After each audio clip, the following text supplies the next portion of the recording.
迫不及待沉睡中醒来，故事从这里揭开，感受着呼吸越变越暖，安静到澎湃，奇迹般的力量，想拥抱你的心跳，牵你双手，看世界那么缤纷的你探索。当生命有了呼唤，期盼未来，换我迫不及待，要在你生命中陪伴。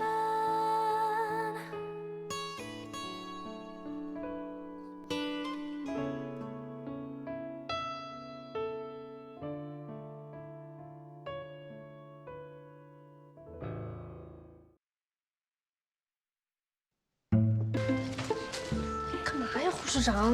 放心，是红包。我外甥女家开餐厅的，他本来要给我说别啊，制度不允许，所以他们就拿了一堆餐厅的代金券。哎呀，我做主，你收着，请大家吃饭啊。不行，不好意思。这饭我给你的，不是红包，收。好，恭敬不如从命。我也要喜糖。有啊，你的最大包，沾沾喜气儿。还有10箱酸辣粉，回头进你家去。谢谢护士长。你说护士长？哎，这小子拿了就跑，那还用说？他那点小心思，给杜弟拿了。你说这俩人吧，一个天使范儿，一个恶魔范儿，倒是越处越好了。哎，护士长，您什么时候抱孙子？我儿子啊，他还不想找对象呢。现在这些年轻人都不知道是怎么想的。阿姨，你干嘛去了？我去拿药了。英英这2天身上起疹子，还越起越多，我又拿了几管。哎呦，可能是产后体弱过敏，你注意点啊。这吃的涂的几轮药下去了，怎么一点好转都没有啊？别急，咱圣地的皮肤科也是很厉害的。我今天特意请了皮肤科的赵主任过来看看。这不像是普通的过敏，过敏原测试也都做过了。你外甥女本身不是过敏体质，就算是对未知物过敏，医院这个环境也不太可能长期存在某种特别的过敏源。是不是产后免疫力下降造成的？免疫力下降是肯定下降了，感染也肯定感染了，但我没见过产后免疫力下降出现这种症状的。再说她是顺产，这几天也恢复挺好的，奇怪，实在奇怪。主任，还有什么检测能做吗？该做的都做了，连毒理都做了，找不到原因啊。啊？那怎么办啊？我这几天也不敢喂孩子，这孩子一直吃奶粉也不行啊。孩子脖子上是什么？赵主任，您过来看一下。这怎么都是红疹啊？怎么会这样？谢谢老几位远道而来。今天中午，科里边给大家准备了便餐，顺便研讨一下咱们学术会的流程。事后呢，让我的学生带着大家到科里边去参观一下。各位专家，好，这边请。好，谢谢。怎么样？还能怎么样？现在基本就是维持。伤口恢复的不错，说明手术很成功，身体器官的机能也能维持。但是现在对神经损伤基本上就是束手无策。人能不能醒过来，我是悲观的。他又白高兴了。等杜丽从产房出来，我跟他说吧。这次趁着学术研讨，我把全国的大咖都请来看过了。如果说这个世界上还有奇迹，那我抛开医生的专业，也只能期待奇迹的发生了。谢谢。你说什么？没听见算了。你因为杜弟要跟我说声谢谢。看来这小丫头能量不小啊。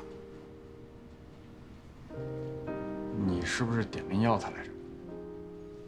是不是想让我感激你啊？哎，我从来没期盼你感激我，我只是欣赏他的能力。他不喜欢这样的方式，不要让他有困扰。哎，年轻人呐，血气方刚，满腔赤诚。不过，对他这一点，我倒是更欣赏。可是你们走上社会以后，就应该明白，有前辈的体贴是有多重要。人生就好比一条没有尽头的大江，既然有船可上，为什么非要游泳过去呢？可是他呀，一直都在游泳，游习惯了，船上不是他的事情。我何尝不是这样游过来的？正因为我自己游了一辈子，才不希望他像你妈，像我年轻的时候那样辛苦。你想好了准备跟他一起游？嗯。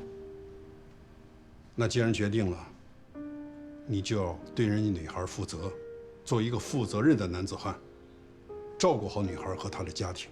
负责任这3个字从你嘴里说出来，还挺可笑的。我没精力跟你吵架。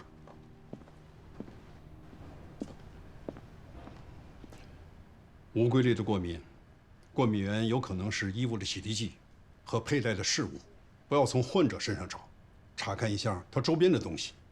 你怎么知道？王英，护士长也是你的人？怎么到处都是大小报告的？这给我。哦。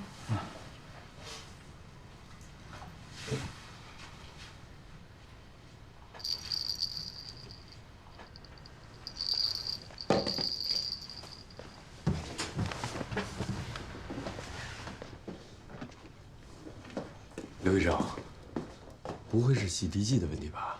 这进口的可贵了，说是对婴儿好我们才买的。不管了，先都拿去检测。你有佩戴首饰之类的吗？我最近没戴过首饰啊。哦，是朋友前2天来看孩子的时候送点玉石、黄金什么的。嗯，给我看看。哦。老公柜子里还有。哦。这是什么？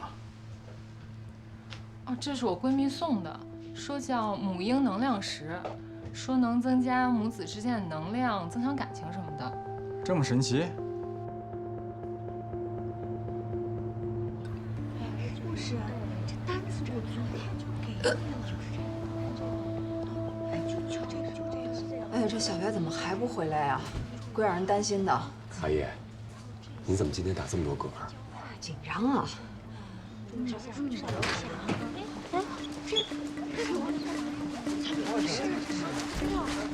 不好意思，现在不能离开。这是什么情况？你们找谁啊？在从你们病房带去的东西里检测出了核辐射，现在相关人等全部必须进行隔离检测。麻烦你们组织病人配合检测。好，现在不能离开。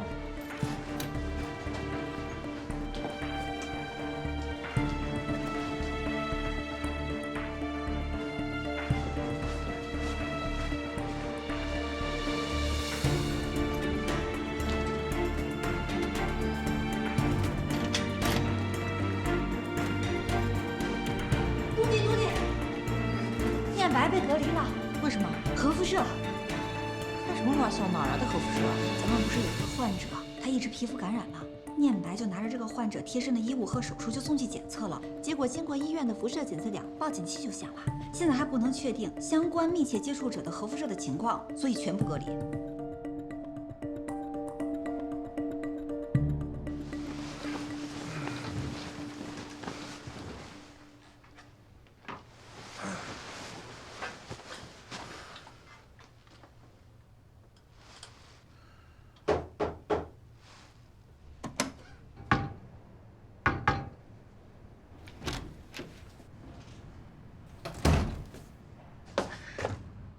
你怎么才来啊？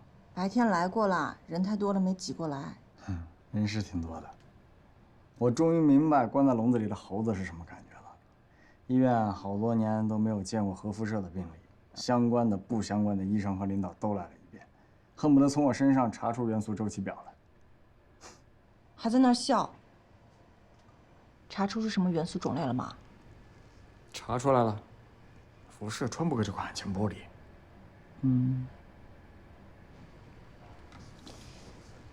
对不起。又不是你辐射的，你对不起干什么？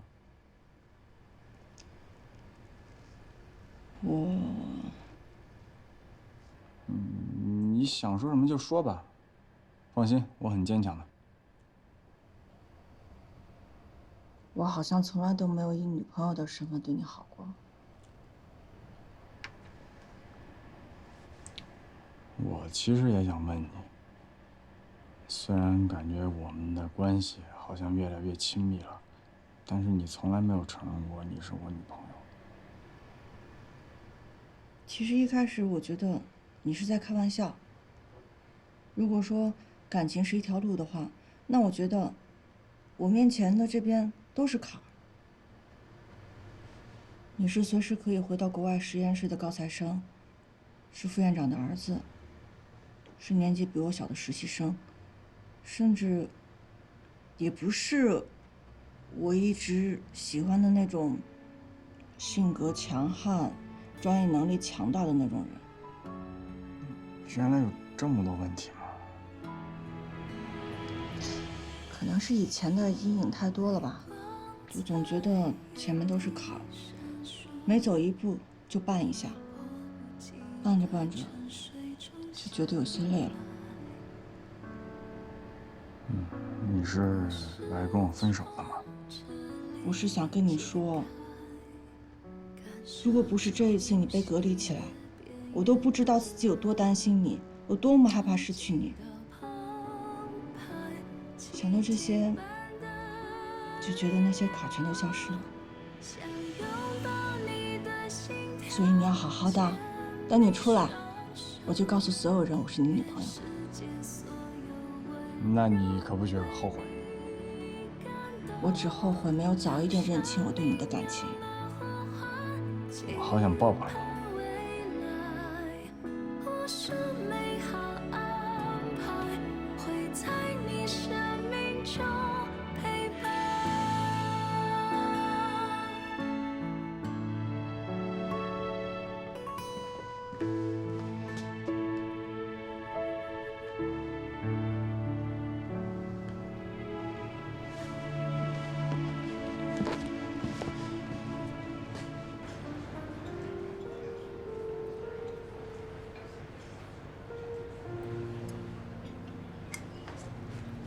怎么了？太生了，要不让他们换一份？不是，我有点担心念白，我也担心杜迪。是啊，要不是护士长不信任我，还专门找田主任不让我管床，可能被隔离的就是我。护士长为什么不信任你啊？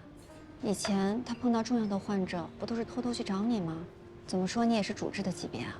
谁知道呢？先不管那些了，快吃吧。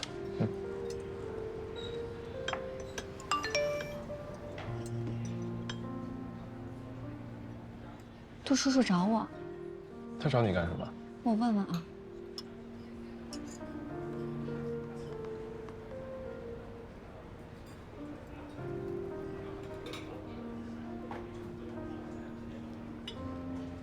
我得回趟医院了。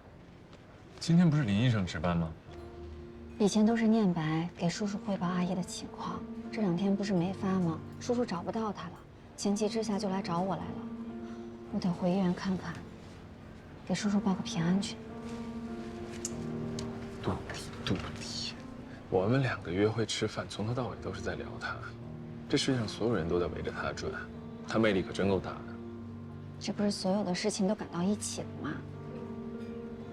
谢谢你请我吃饭，但是以后咱能不能别吃那么贵的馆子了？你说这地方花钱又多，说话都不敢大声，多拘谨。我请你吃饭，怎么能那么随意呢？你对我真好。我走了。哎，你等一下，我找服务员结账，我跟你一块儿走。你别着急走，钱都花了，咱不能白花。你在这儿慢慢吃，好好感受一下环境。我去报个平安，我就回家了。好吧。坐下。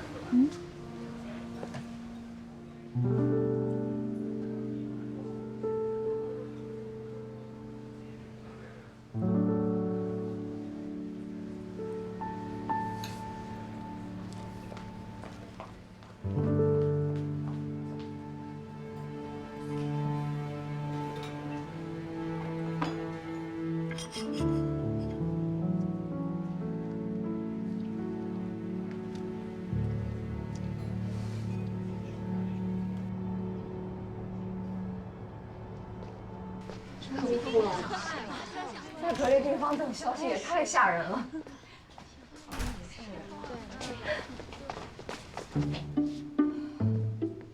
终于出来了，没事就好。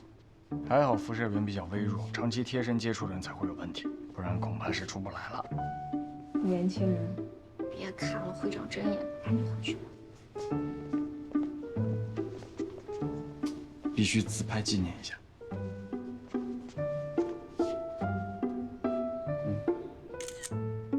你这什么表情？我不会自拍。你这表情发出去，别人还以为我们是仇人呢。来个喜庆的，再来几张啊！算了，黑脸我也喜欢，发了。别发了，这么丑。一点都不丑。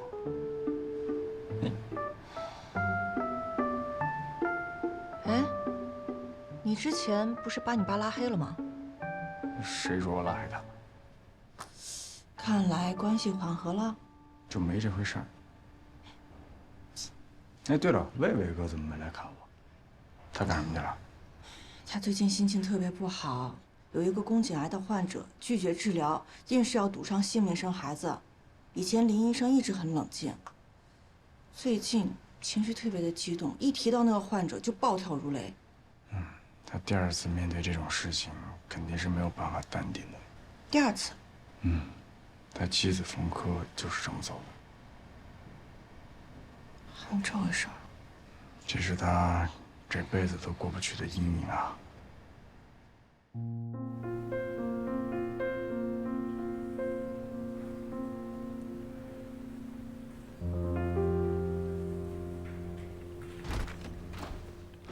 你回来了？几点了？你快看一眼几点了？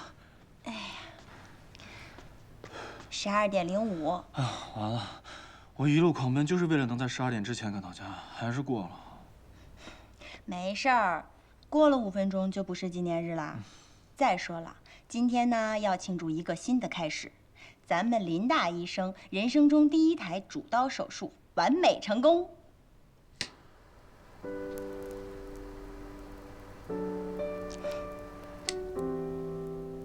结婚3周年的蛋糕，怎么能我一个人吹呢？结婚纪念日已经过啦，现在是为你庆祝的。老婆，真对不起，从结婚开始我就忙着规培，规培完了就忙着生主治，临床工作结束了还跟着主任去实验室，没休息过1天。结婚周年纪念日，我还迟到了。你跟我在一起，太委屈了。从我决定嫁给一个天才医生开始，我就知道要过这样的生活啦。我不委屈，我支持你。再说你救了那么多孩子和产妇，那也就是说我间接的救了他们，那是我的福气。我上辈子一定是做了很多好事儿，要不然我怎么能娶到你这么完美的老婆呢？我发誓，等我当上主任，我就请个长假带你去旅游。你不是想去尼泊尔看雪山吗？博卡拉对不对？那我们就坐条船，每天躺在湖上看安纳普纳雪山。好。那要是当上主任的话，你得做够个8000的手术吧？那我就每天做个7、8台剖宫产呗，没几年就凑够数了。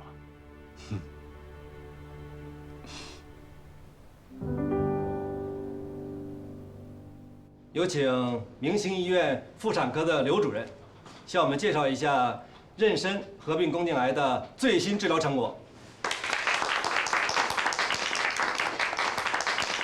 这个名字是妇科本来的打卡。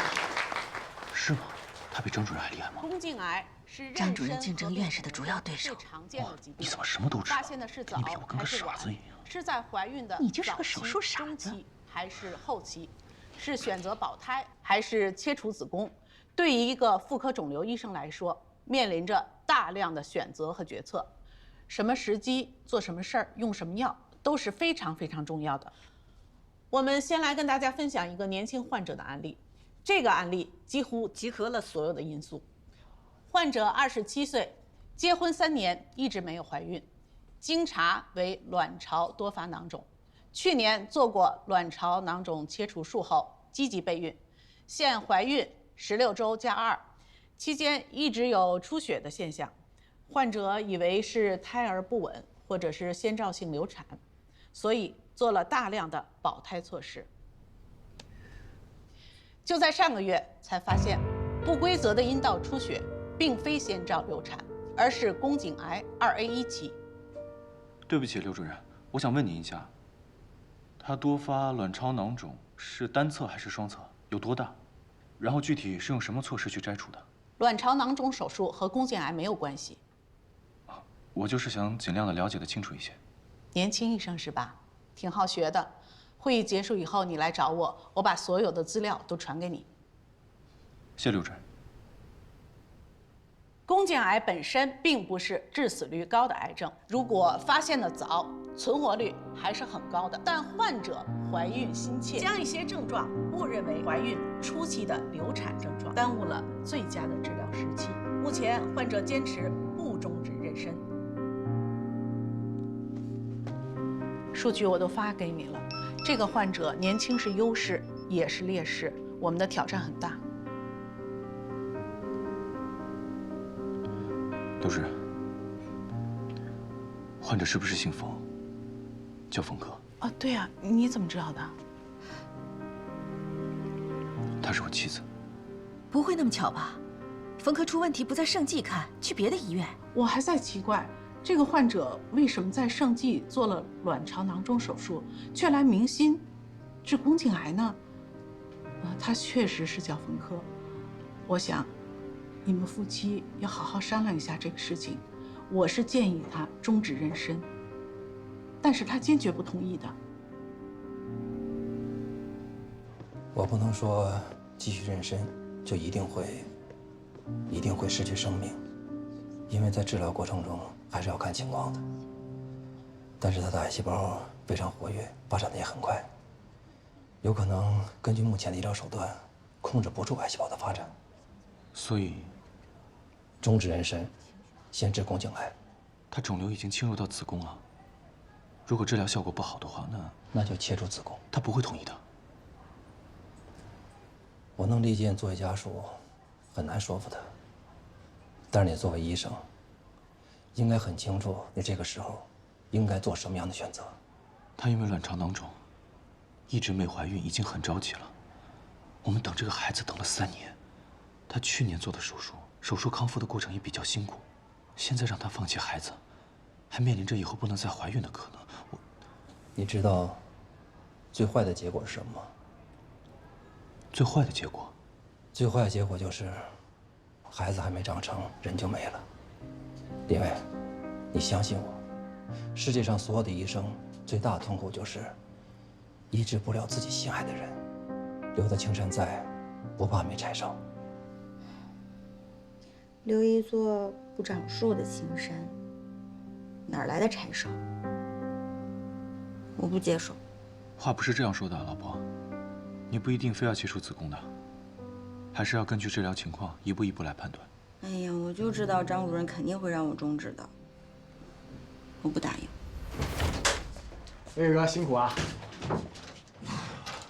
你怎么了？找我有事啊？你今天已经做了10台手术了，叫你出去休息。没事儿，10几台剖宫产对我来说小意思。田主任说了，不让你疲劳手术，已经换其他主任了。你这样拼命的做手术没意义。那你说，干什么有意义啊？我知道，你碰到了一个像冯科姐一样的病例，患者坚持要保胎，不管他做出什么样的选择，你是医生，医生给出最专业的治疗方案就好。你不要活在失去的痛苦里。医生光给出专业的治疗方案，能改变患者的选择吗？好看吗？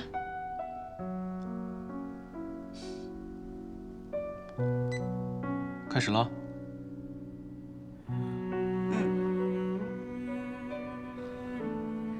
宝宝，宝宝你好，我是妈妈，是你的妈妈。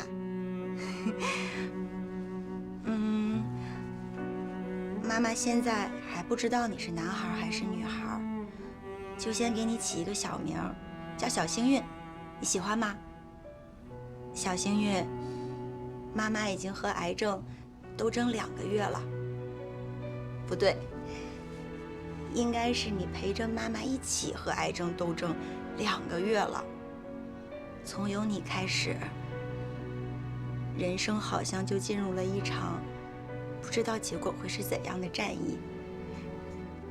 妈妈每天都在和一个叫癌症的大坏蛋打仗，不过妈妈一点都不觉得累，因为一想到你会变成一个可爱的小人儿，陪在妈妈身边，会哭，会笑，会叫妈妈，妈妈就好开心，好开心呀！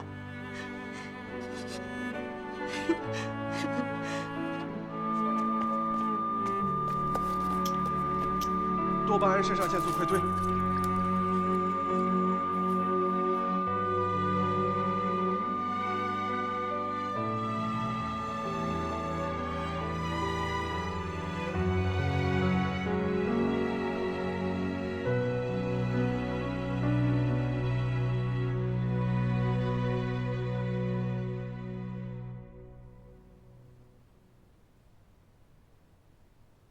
你最后一天录的视频，我一直没有勇气看。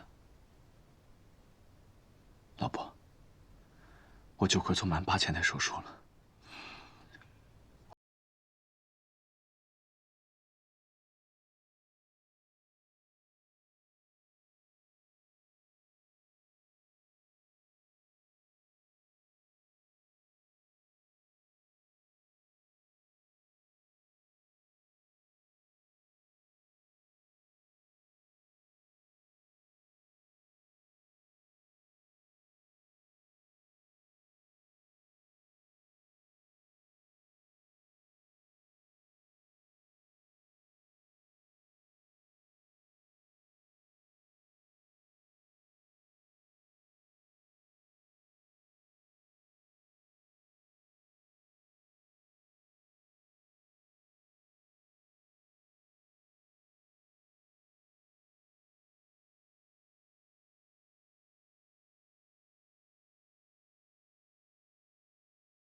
姐，你找我有事儿啊？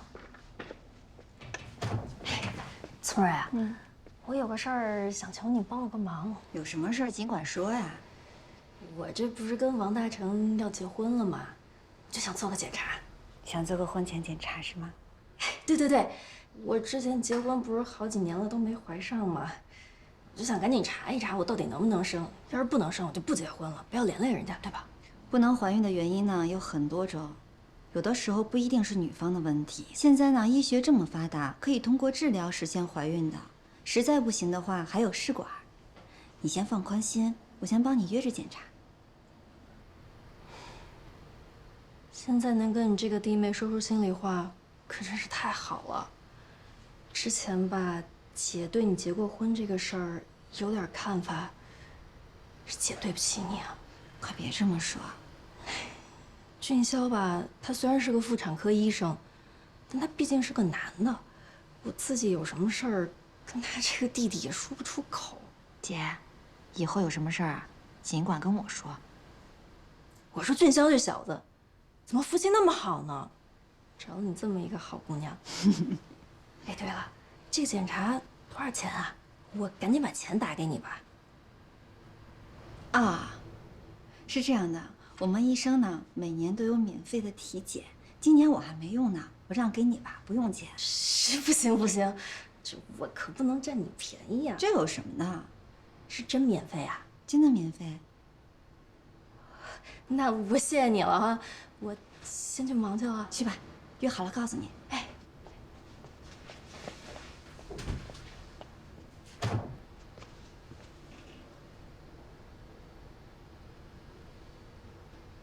黄主任啊，我想问一下，全套的不孕不孕的检查得多少钱啊？这么贵？就是也得看具体情况是吗？不是我帮朋友问一下的。哦，挂了啊。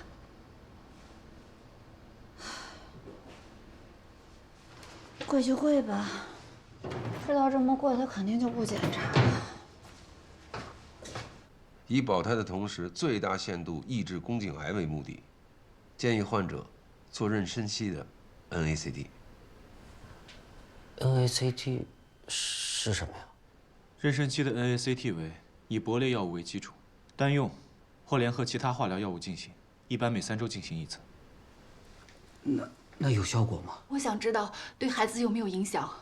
是这样啊，任何的治疗都会有一定的风险，这个你们应该是知道的，但不是绝对的。这个呢，请林医生跟你们具体的解释一下。NACT 能够有效延长妊娠合并宫颈癌患者的妊娠周数，减小肿瘤的局部体积，提高手术切除率，改善远期预后。但化疗可能会对母儿产生骨髓抑制，增加产时及产后出血和感染风险。另外呢，也有影响胎儿宫内发育，甚至是器官功能的风险。有过接受 NACT 后的新生儿出现急性粒细胞白血病的报道，但不是普遍性的。那我不能同意。你想要抑制癌症，同时保住胎儿，是要接受一定程度的风险。我一点风险都不能接受，我一定要一个健康的孩子，不然如果我走了，留下一个不健康的孩子给我老公吗？你说什么呢？你不会走的啊！如果你不采取任何治疗，一旦病情恶化了，你的命都保不住了，何来谈孩子的命啊？我想搏一搏。如果我失败了，跟你们医生没有任何关系，我可以签字。看看这个，这是我妻子。视频录完3天之后，她就和我们的孩子一起离开了。老公，张主任今天告诉我了，肿瘤扩散到腹腔了。哎呀，我真没用，我坚持不下去了。孩子也没能到这个世界上来看一眼，对不起。我知道你一定会怪我的，是我太任性了。不过我不后悔当初的决定。我爱我们的孩子，我不可能为了保命而失去他。所以你再给我一次机会的话，我还是会做这样的选择的。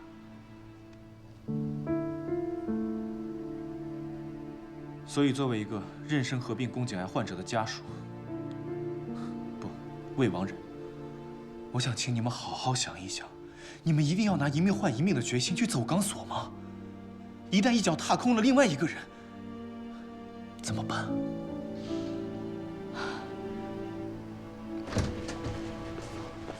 哎，你去哪儿？手术室。哎，他这一天，除了研究王小扣的病情，就是去手术室。你跟念白想想办法，看能不能让他放松放松。老这样可不成。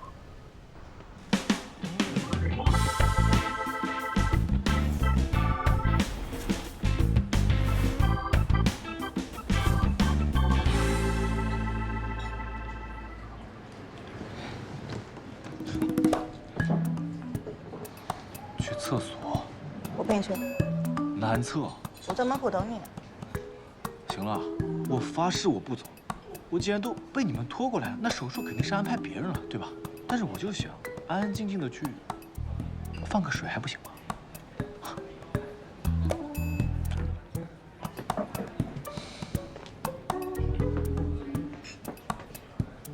还是你俩厉害啊，能把林医生从手术室里拖出来。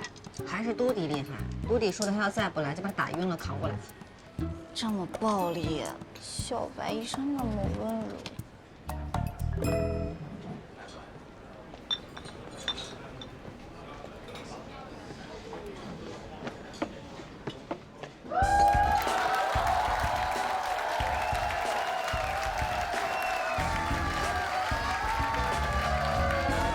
好，谢谢大家，这是小白医生，好久不见。大家一定很好奇啊，消失这么长时间干什么去了？一般来说，一个人从一个经常出现的场景里消失，会有几种情况：第一，生活重心转移了，过去的东西不要了；第二，死了；第三，恋爱了。你们猜猜我是哪一种？恋爱了，跟我。哼，你猜对了一半。跟我是对的。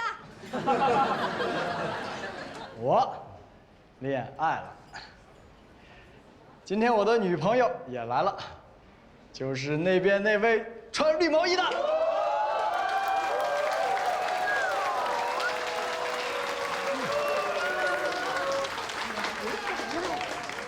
哎呀，据说公开恋情等于脱粉啊，没想到我也有享受脱粉待遇的那一天嘛。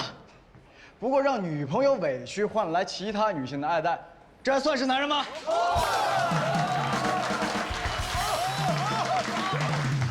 在这里，我想感谢我的女朋友，也感谢喜欢小白医生脱口秀的人。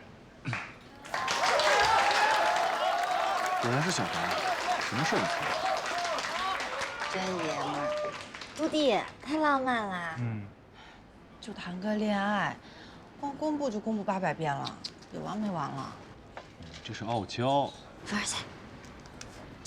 还真没有。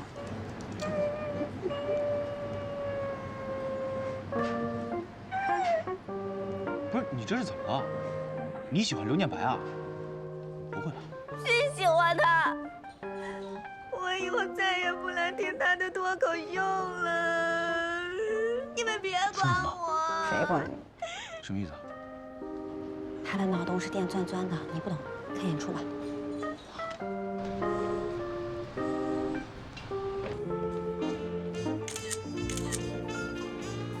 谢谢。来，进来。哎呦，可以啊你，居然真的给我们杜迪拿下了。小心说话，什么叫拿下？就是，什么叫拿下？杜迪是物品吗？杜迪连人都不是，杜迪是神呐！不是我拿下了他，是神眷顾。见过秀恩爱的，还没见过这么肉麻的。好吧，恋爱中的神和凡人，你们喝什么呀？喝点什么？你刚刚说了那么多话，柠檬水吧。柠檬水，温的。温的。一会儿啊，得把吧台柠檬全给扔了。今天啊，空气中恋爱的酸臭味已经够了。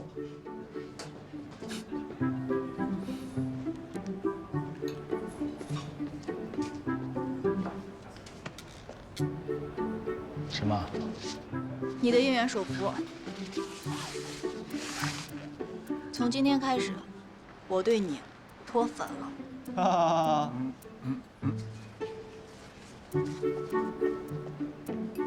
哇哦，我又成功的让你脱了一个粉。赢了你，失去全世界有你，是这么说的吧？你这哪学来的土话？QQ 空间吗？说透了就说的。你干嘛去？我怕我都吐完了，浪费酒。哎，我还偏要来找你。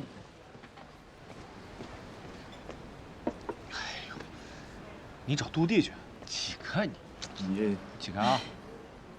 我好像有点能理解李飞想的了。你看他们俩，这种时候要女朋友何用啊？李飞那就是闹着玩的。不过你俩能定下来真的是太好了，我觉得刘念白特别适合你。为什么？你是紧绷的，李俊霄呢，他也是紧绷的。你俩在一块的时候，就像两个蓄势待发的弓弦，不知道什么时候谁就把谁给伤着了。但是你的紧绷，在刘念白那儿，那压根就不是个事儿了。他就像大海一样，很清澈，很蓝，很温柔。无论你给他发射出来什么，他都能够包容和化解。你好厉害啊！怎么感觉你比我还了解我们呢？不都是旁观者清吗？这事儿轮到自己身上就不是那么回事儿。那你呢？跟李俊霄怎么样了？李俊霄好像要跟我求婚了。真的？那倒是不错。本来嘛，成家立业生孩子就在你人生计划里面。